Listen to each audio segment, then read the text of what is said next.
everybody. I'm Terry Douglas with Father Dick, and we have a special message for you today, and that's why we're in church. Father? Yeah, we're talking about coming back to church.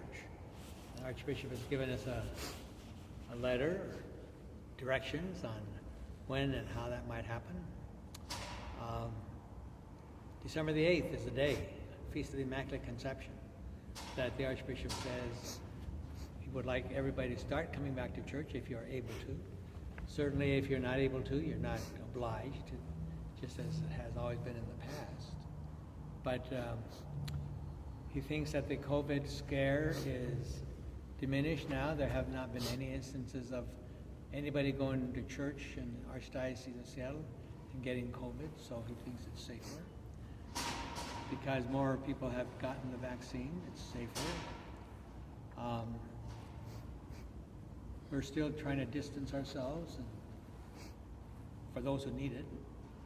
What else? Father, I wanted to ask you about what does the dispensation mean? And I'm not so sure everyone understands that. So he has lifted the dispensation or the general obligation. Can you talk about that a bit?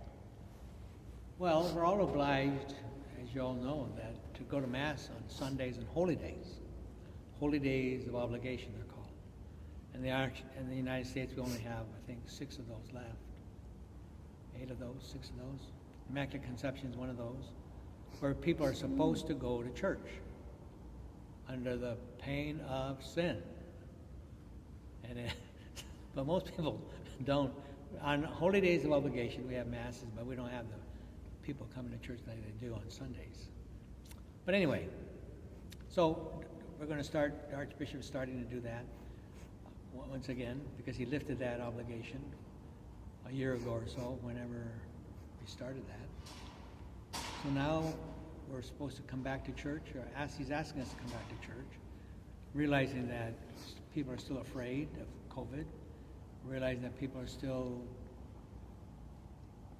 not certain that this is the best place to be, gathered with a lot of other people, even though we have to wear masks and do those kinds of things. There are sections in the church that will be where you can sit socially distanced, but the rest of the church will be sit wherever you want, as close as you want to the people in front of you or behind you or next to you. And so we just have to see how that goes. What about the online streaming, though? Does that mean if you prefer to go to Mass via our online streaming, that's no longer acceptable? Well, it's acceptable for those who need it, for older folks especially, people who are caring for others and in their homes or something like that. But for the general public who are healthy and who are able to get to church, that means that everybody should get back to church on Sundays and holy days. Yeah. Okay. Well, there you have it. So as of December 8th, which thank you for reminding me, I didn't realize that was a holy day of obligation. Oh, yes. Okay, as of December 8th, you are welcome back to church. It is safe. There will still be separate areas, so you don't need to worry about the issue. If you still want to have social distancing, that will still be available for you. We've had a really super great track record here at St. Francis as well. So we welcome you back, and we look forward to